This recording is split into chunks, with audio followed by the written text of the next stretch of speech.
What's up, creeps? Tonight I'm chatting with fellow YouTuber and horror host, DeRay of Rainbow Fright. We share our opinions and insights on the 1970s classic, the Texas Chainsaw Massacre. So grab a drink and join us on this episode of Blood Brews. Well, let me start off by saying thank you for accepting my invitation. For anyone that doesn't know, this is DeRay, aka Rainbow Fright. And can you tell us a little bit about your channel? Yes, well, thank you so much for having me on. I am so honored to be here. Yeah, so my channel is also a horror channel. I like to do movie reviews and sometimes breakdowns and video essays. Occasionally, I'll do spooky story and poem narrations, sometimes with visuals. And so, yeah, let's see, what I've got coming up is a discussion with fellow creator Fever Dreamland Theater, and we've done a discussion about the others and the Babadook. And we kind of just talk about the similarities between the two and just how much we love them. And yeah, go ahead and check it out if you're into that kind of stuff. Awesome. No, I actually really did like the Babadook. It's still I feel it's one of those ones you have to watch more than once because there's Definitely. layers to it. Yes. All right. Well, what are you drinking tonight? Tonight I am drinking Elysian Space Dust IPA. It's got some Yummy. space dust in there with some stars, so I thought it was appropriate. I haven't had this before. I was just looking for something a little different and interesting to drink tonight. I typically drink IPAs and wheat beers, and so I just wanted to try that one out for tonight. Sounds good. I've been hooked on the hazies lately. So Yes. tonight I have Toxic Earth from what was it? It's an IPA coming in at a 9.3% alcohol by volume. It's got really cool can art if I can get it in this. Yeah, that is cool. Love it. And Oh, yeah. right, Tentacles. it's brewed with a touch of milk, sugar, matcha tea, and local honey. Oh, Hopped and man. double dry hopped excessively with Citra and Mosaic from That Abomination sounds Brewing. So, delicious. right, it sounds so good, but it also makes me a little bit nervous because it's a 9.3. Usually I like to ride around the 7.5 to 8, but we'll see how it goes. This one is an 8.2. Oh, nice. Yeah. Yeah, I love that flavor profile of that one. Yeah, I should have Oh, waited to definitely. open mine up with you, but I've already poured mine in a No little worries. tiny wine glass. I always try not to get it all up on my mustache. So if There you you see me go. go like this, it's like I'm checking to make sure I don't have the froth all over there. Same, Uh, making sure my lipstick doesn't go up a little bit. okay, so to start off, if you and your friends were on a road trip and you guys ran out of gas, what would you do? A, ask a random and strange hitchhiker for directions to the nearest gas station. B, forget about the gas situation and explore an old abandoned family home. Or C, go into a stranger's home looking for help. I like to put None the of those. plot into like a question, you know what I mean? I I like love it. so what's your answer? Man, none of those options sound good, but I would have to go with option A because at least my friends are around and we could all be around that one person. And if he wants to pop off at any moment, we could just jump him if we have to. But Right? I'd really not have to speak to somebody who I look like can just fly off the handle at any moment. Exactly. Exactly. How about you? What would you pick? I feel like I'm along the same lines, but the fact that throughout the movie they did each and every option Yeah. and then leading up to just having that like feeling like you could just enter a stranger's home in that area, I'm just like, oh man, this is just like you're setting yourself up. They were warned by the gas station guy. I mean, come on. So Yeah, yeah. if you don't know, if it isn't obvious yet, tonight we're talking slash reviewing the Texas Chainsaw Massacre from 1974. It's a horror thriller, rated R, running 1 hour and 23 minutes. Directed by Toby Hooper, starring Marilyn Burns, Alan Danziger, I think I said that right, Paul A. Partain, William Vale, Terry McMinn, and Gunnar Hansen. I always have to take a drink after reading those because I always feel like I'm going to mess them all up. I'll take one with you. Thank you. So, are you a fan of true crime? And what do you think about the film being loosely based off of the Ed Gein story? Yes, I love true crime. I actually started my channel doing a series called True Crime and Nails, along with my horror movie reviews and narrations.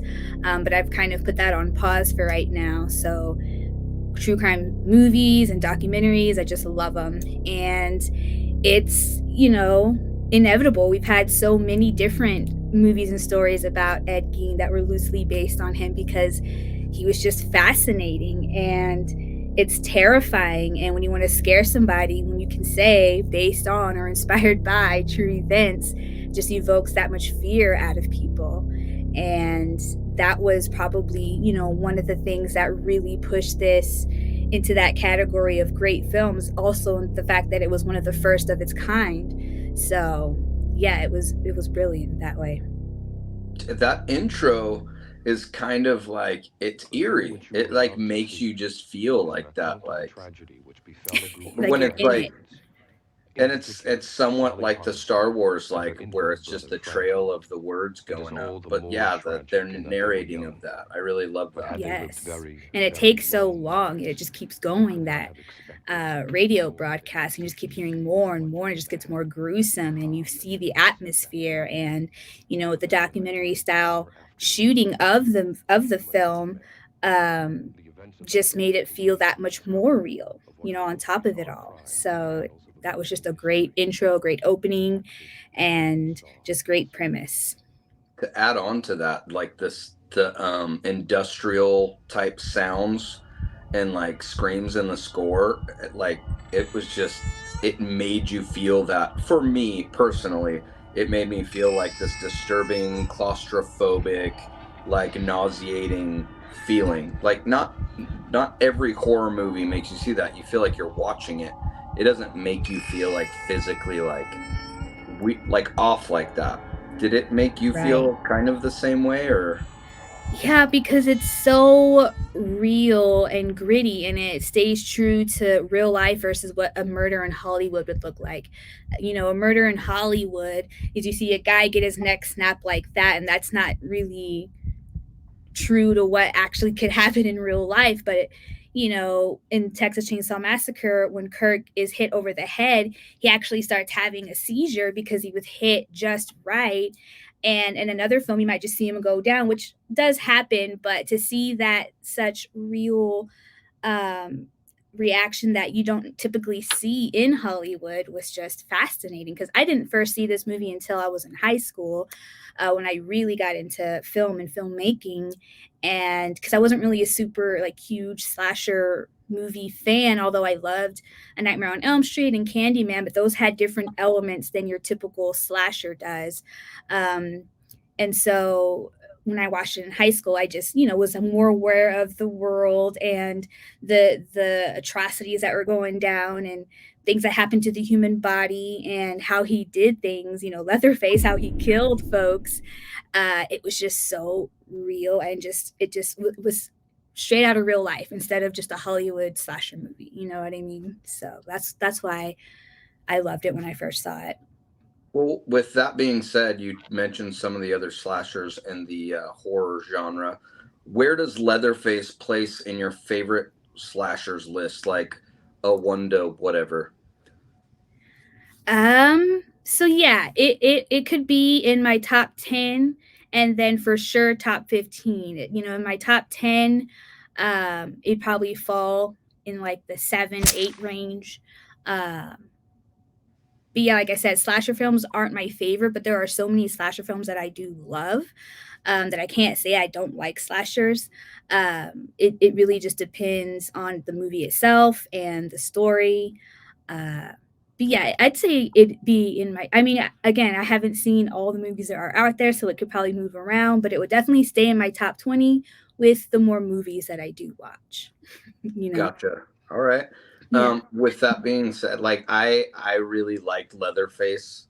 For me, I'm not a huge slasher fan either. I'm more of like I like the monster movies and like the creature features. So for me, because this is like the most realistic of the slashers, in my opinion, he doesn't come get you in your dreams. He's like, you know what I mean? He seems like Yeah. he's pretty like easily hurt like at the end when he gets the chainsaw cutting against him, you know? Like he doesn't Yep. seem like a fictional character to me. Right. So, do you think Leatherface was wrong or just wrong in attacking these people, or was he just protecting his home? Um. Yeah. The way you put it, makes you think, because it's like, yeah, he was kind of just like the guard dog of the house, and he almost behaved like one because he was big and hulking with strangers and would kill them, but then he would cower when he was around his family and be the little one, even though he was the biggest one. Uh, so yeah, he was definitely, I feel like, a product of his environment, and he might have gotten hit on the head a few times, who knows, Yeah. but he probably could have had a different life and been a completely different person had he not grown up in that house. But because he did, he had the taste for blood, and he knew what to do with the bodies, and he knew how to feed his family and be kind of like part of be one of the providers, because different people had their different roles, and that was his role, to just capture anybody that came within a certain radius or in the house, even, you know. Yeah. So yeah. No, from like different interviews I've watched and stuff, they said he basically would kill people out of fear. He was like, Mm, so it was like a fear driven thing. It wasn't like he was going out looking for people to attack. sure.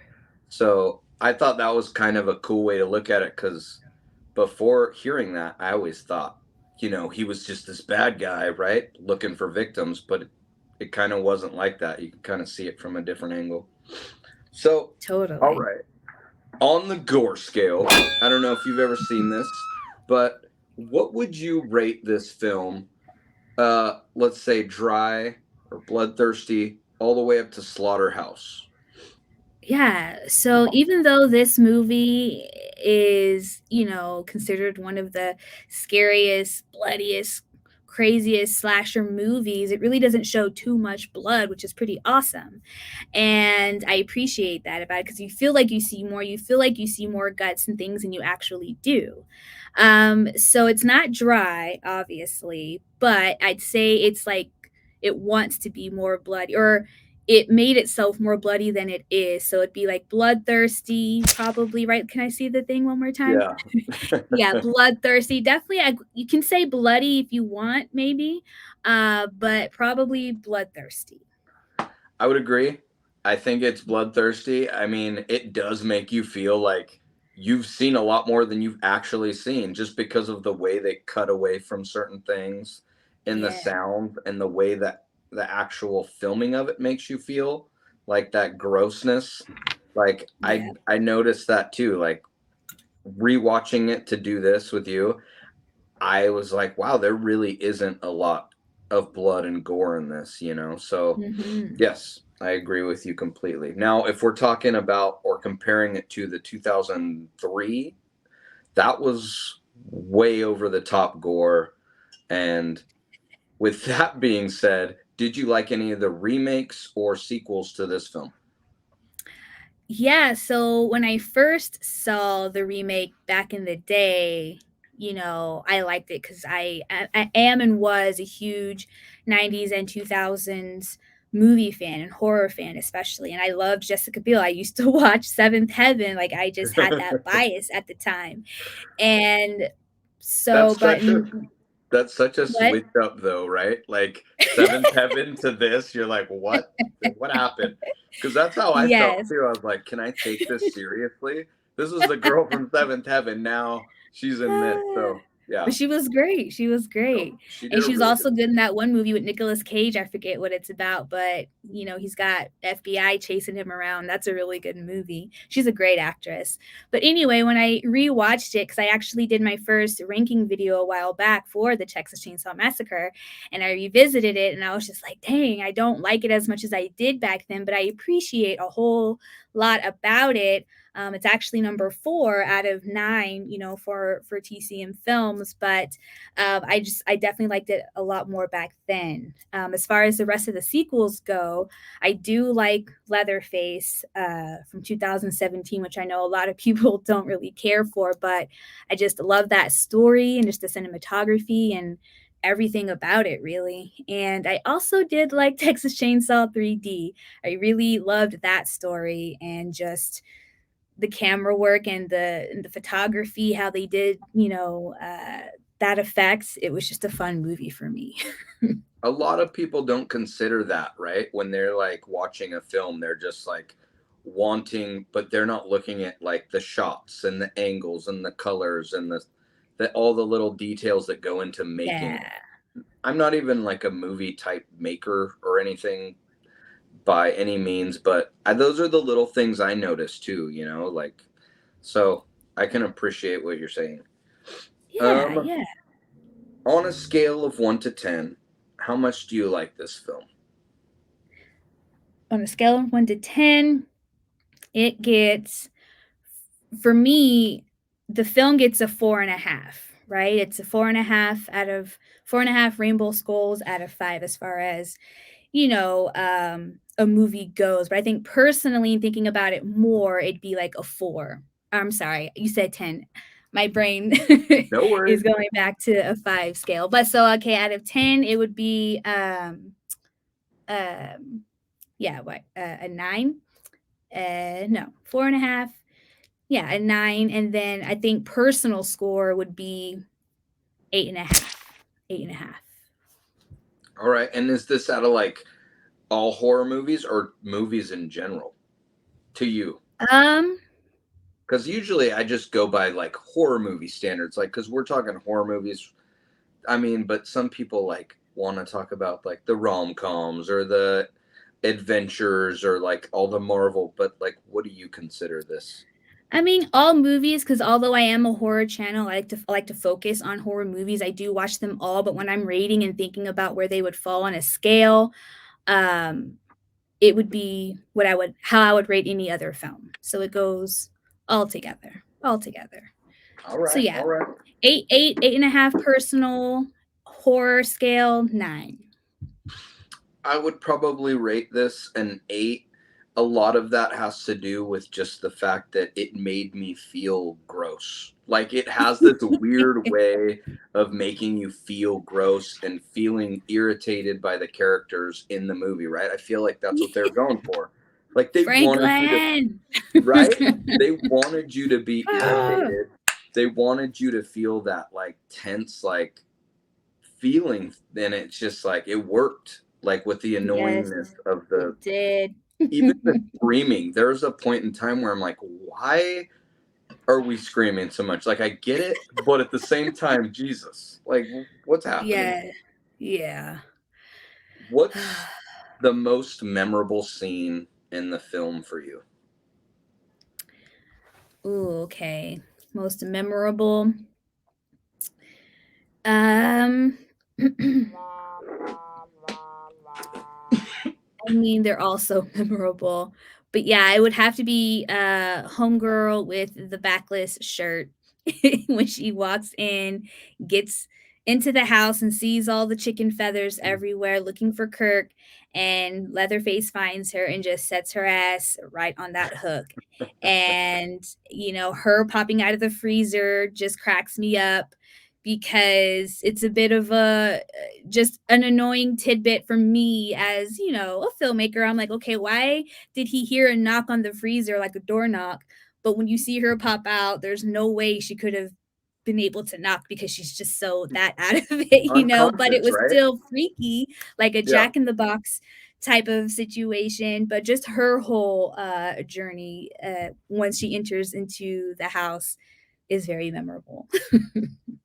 I do like that scene where they're like following her behind in the house, and they talk about that, like, is it being like an iconic scene, like it following in the shot of the sky and the back of her and everything, Yes, yeah. right? It's just like, I get it. Like, it was cool how it like was the perfect trailing behind her shot. It was great, and they recreated that in the remake from 2003, right? Yeah. Or Yes, what year was that? Yeah, 2003. if I remember correctly, yes, I did not rewatch that one. Um, but I think my most memorable scene is gonna have to be the dinner scene. I mean, when they're Oh, all at the sure. table and Yes. they're showing like a point of view perspective of her looking at the rest of the family, and they're all, you know, you got the hitchhiker, you got the guy from the gas station, you have, I guess they refer to him as the cook, you have Leatherface, Grandpa, and the part where he's trying to hit her in the back of the head with the hammer is so gross and Yes. like why is this first of all taking so long? Like, if you guys are gonna do this, get it over with, please. Like, this is hard For enough to real, watch, though. but you're like making this so difficult. And then when you Yeah. hear the fact that it took like 27 hours to shoot this scene, this specific scene took 27 No, plus 27 hours? to shoot in like 100-degree weather. They had food on the table that was rotting. These actors were like sweating and just disgusting. Gunnar Hansen was talking about him dressed up in the Leatherface getup, just being so Yeah. stinky and So sweaty and gross. nasty because they didn't, yeah, So have it's just more masks. Oh my god. But the no, I first love that scene too because they get super close on her eyes, the final girl's eyes, and she's just looking around scared. And people can make fun of her acting all they want, and it is goofy when you first see it, but it does on more watches become more realistic because you would just be doing weird movements and her eyes are looking around all crazy at the dinner table, and they just do a perfect job of capturing that, and it's just it makes it extra creepy. But yeah, she just did an excellent job despite her lack of experience and the obvious whatever acting mistakes that she made. It looked more real than I think people might think at first. well, yeah, I like how it captured the chemistry between the the like psycho family though too. Like, cause they're messed up, right? Obviously, Oh yeah. and now, but having them interact with each other and almost taunt each other, it was just, and taunt her, it was just like such a like, what the is going on? Because you went from one thing in the film where it kind of was just like we're adventuring, we're figuring things out, we come upon this house, and now we can't find anybody. I'm alone, and I'm strapped to this chair that's got like hands and stuff on it, and I'm watching Yeah. the family like, what the fuck, right? I mean, so for me, that's Yeah. just like it's just a nuts to try to put yourself in that point of view. It's just like, ugh. All right. Well, if you were gonna double feature this film with, say, another movie with the same feel or vibe, or I don't know, like, what would you double feature this with? Um Definitely something like The Hills Have Eyes, which is another favorite of mine. I absolutely love that one. House of a Thousand Corpses for sure. Gosh, I You just got that. rewatched that. I love that movie. There's It something was weird. my There's something so weird yeah. and like artsy about it that it's like it's hard not to like appreciate. I know a lot of people Yes. don't really, it doesn't click for them. I get that, but like there's something about the colors and stuff, and I just got the re-edited version where they remastered it, I guess.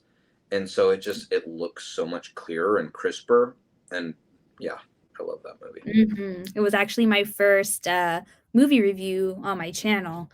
I love that movie so much. And then also, you know, there's this one movie called Baskin. It's I'm trying to remember what country exactly it's from. I love it so much. I watched it for the first time the other day.